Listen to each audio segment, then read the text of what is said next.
that one's quite baffling to me because what it is it's the acts of a few that for some reason now represent the whole of Islam. And it's not like we've ever said like, these people represent Islam, or these are our role models.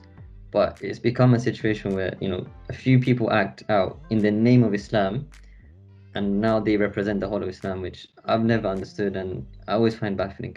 The problem is, even me, like, I know it's different, but you can just imagine how non-Muslims feel. The way that it's covered, it makes it feel like it's a big part of Islam, right? Like, you're sat here, you have all these, like, a lot of Muslims, and you're like, not one of them can I think would do something similar. Yet the way that the media make it seem, it's as if it's, a part of Islam. It's like, oh no, this is the real Islam. But you can water down Islam so that you can fit into the narrative of where you're not like these terrorists. And it's like, why do I need to water down my religion when, these people aren't acting in the name of my religion, right? And it's just, I think also, like, compared to other sort of terrorist acts or, like, crimes and that kind of stuff, the way it's highlighted, right? I don't want to take away from the gravity of the crimes, because they're not light. There's a reason that none of us agree with them.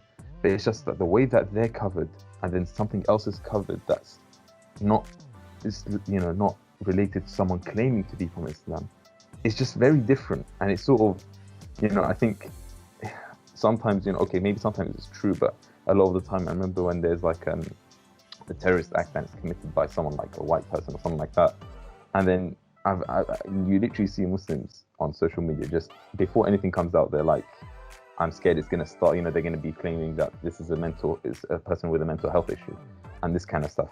And don't get me wrong, a lot of why these acts happen, people who aren't clued up, maybe have certain issues in the past, but they sort of don't give that side of it when it is a Muslim attack or when there's an Islamist attack, right?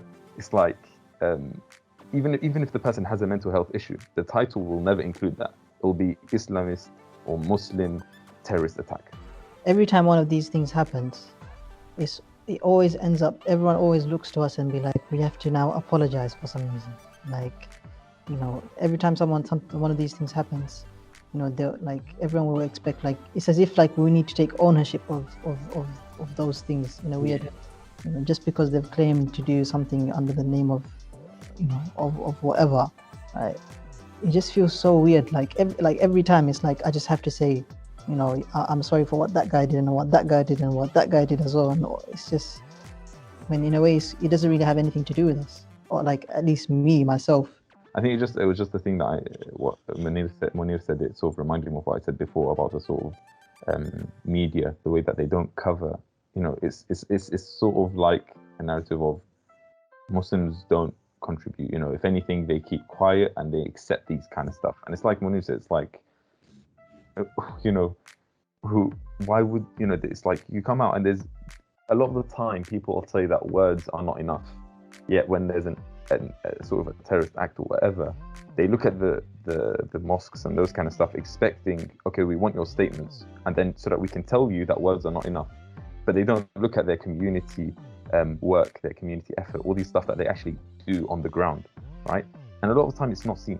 But nonetheless, it's like when you said, we sort of have to sort of take this narrative of it involves me somehow, and I have to now respond.